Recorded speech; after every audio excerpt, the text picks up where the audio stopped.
you guys want to see some real lungs and learn a little bit about asthma and what asthma does to your lungs when you're having an attack, these are pig's lungs, preserved pig's lungs. We use these because they're very similar to human lungs, about the same size, and as far as the structure and everything, it's all the same. So you can see actually on this lung, this main pipe that comes down that first airway is called your trachea. That's the windpipe, and then it splits actually into two sides, your left and your right, and those where it splits are called the main stem bronchi. As it goes down, it'll travel through the bronchioles, and the airways just keep getting smaller and smaller and smaller, all the way down to the air sacs, which are known as the alveoli. So as I inflate these, you can actually see those alveoli expanding. You can see them getting bigger. Now the alveoli, that's where oxygen that you breathe in gets into your bloodstream, and the CO2 that's coming back from your cells gets back out. So that's how we breathe in and out. Now, around all those airways are muscles, and when you're having an asthma attack, those muscles act like rubber bands, and they're going to constrict, they're going to tighten down, and it's going to make it harder for you to breathe. So as you're trying to breathe while you're having an asthma attack, the lungs just aren't going to be able to inflate as well. So you're going to start to feel short of breath and start to have some of your signs and symptoms that you would have with an asthma attack. So it'll make it a little harder to breathe. Since we can't look inside of our pig's lungs here, I actually did bring a model, so you can actually kind of get an idea of what's happening when your lungs start to change during an asthma attack. What you're going to see first is actually called muscle spasm or bronchospasm, that the muscles wrapped around there are going to tighten up, and it's going to narrow the airways, making it harder for the air to get down in. So if you look at the model, you can actually see that those airways get tighter. The other change that occurs with an asthma attack is swelling or inflammation. The airway wall is actually going to get thicker, and it's going to also cause the size of those airways to be narrowed. And again, that's going to make it harder for you to breathe. The third change that you have is actually mucus. So as you're having an asthma attack, your body's making mucus because it's trying to get rid of whatever's causing your asthma to occur. So you're going to have all that extra mucus. It's going to make it, again, more difficult to breathe. So with all three of those things occurring, everything's going to happen, and it's going to make you short of breath. What a normal airway should look like, it should be nice and open. So you can see on the normal one there that there's no mucus, there's no tightness with that bronchospasm, and there's also no inflammation. So all that's going to make it easier for you to breathe. When these changes start to occur during your asthma attack, you're actually going to start to develop warning signs. And these can be things as simple as a cough. So you might start to cough, or you might start to wheeze. Not every patient or not every person with asthma is going to wheeze. Sometimes it's a cough, sometimes it's a headache, sometimes your heart starts to beat fast. Sometimes because of all that mucus, if you swallow it, it's going to give you an upset stomach. Sometimes just looking, if your friends know that you have asthma, or your parents, they can sometimes look at you and just know that something's not quite right. So you can actually start to see that you're having an asthma attack before you actually have any of these really bad changes occurring. The key there is recognizing early warning signs. You can treat your asthma sooner and keep it from becoming a severe attack. So you can actually recognize those warning signs and then be able to take better care of yourself.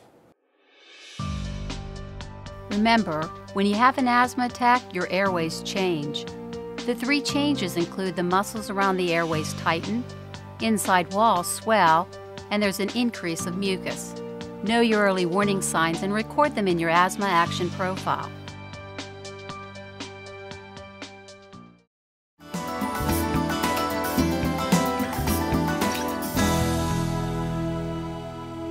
Do you guys like to exercise and get out and get active?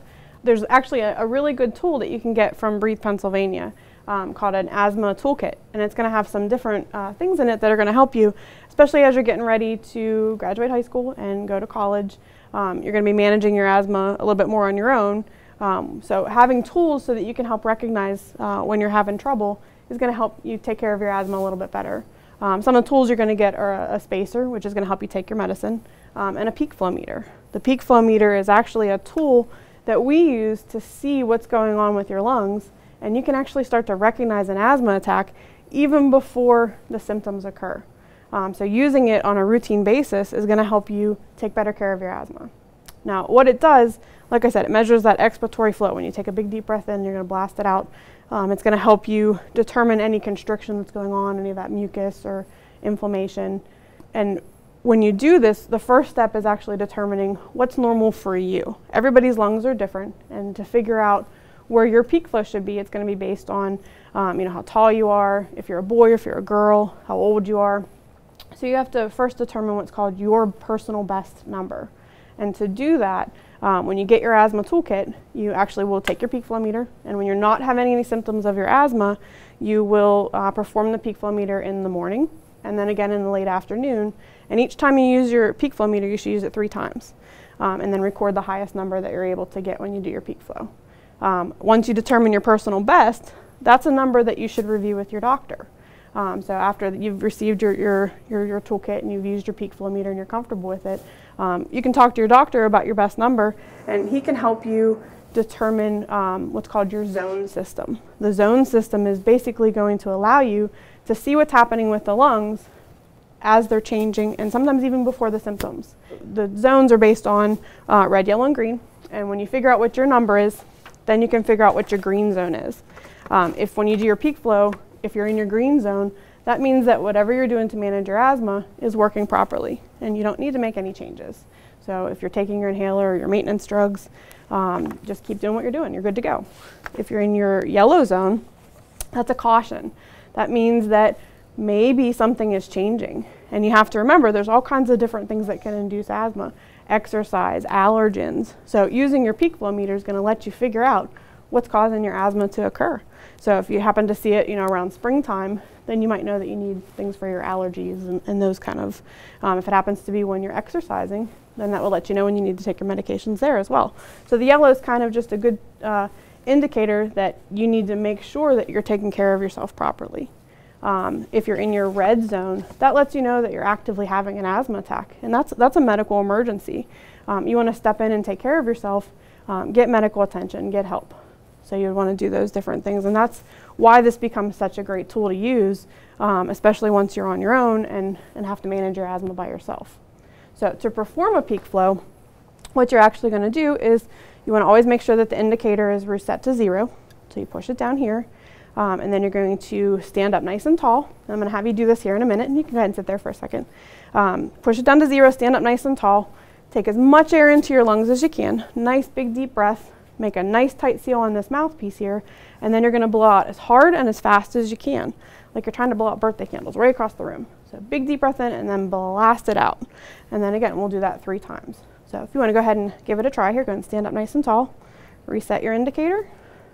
Nice big deep breath in and blast it out. Good.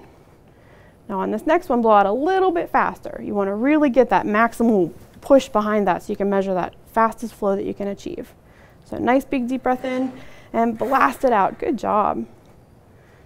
And one more time. Good. And as you're doing that, you can write it down so that you know what your numbers are, and then record the highest one. And then keep track of that so that you can monitor when you're having changes in your asthma. So you can see that everything's okay and know when to take your medications. Like I said, one of the other things too with exercise, it's going to take planning. So you're going to have to make sure that if exercise is one of those triggers, if you're seeing that your peak flow changes during times that you're exercising, that would be when you would want to plan ahead. And one of the things that you can do is you can actually take a medication, an inhaler, before you exercise, and that's going to keep you from having those symptoms. So you can use your spacer that comes in your kit and be able to treat yourself properly.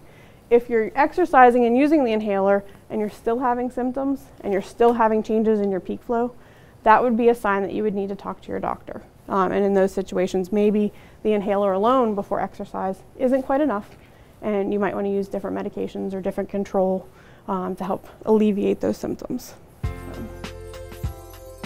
Remember, a peak flow meter measures how well air moves out of the lungs. Your personal best is determined by taking readings for 2 weeks, 2 times a day, early morning and late afternoon. Use your inhaler before exercise according to your physician's direction.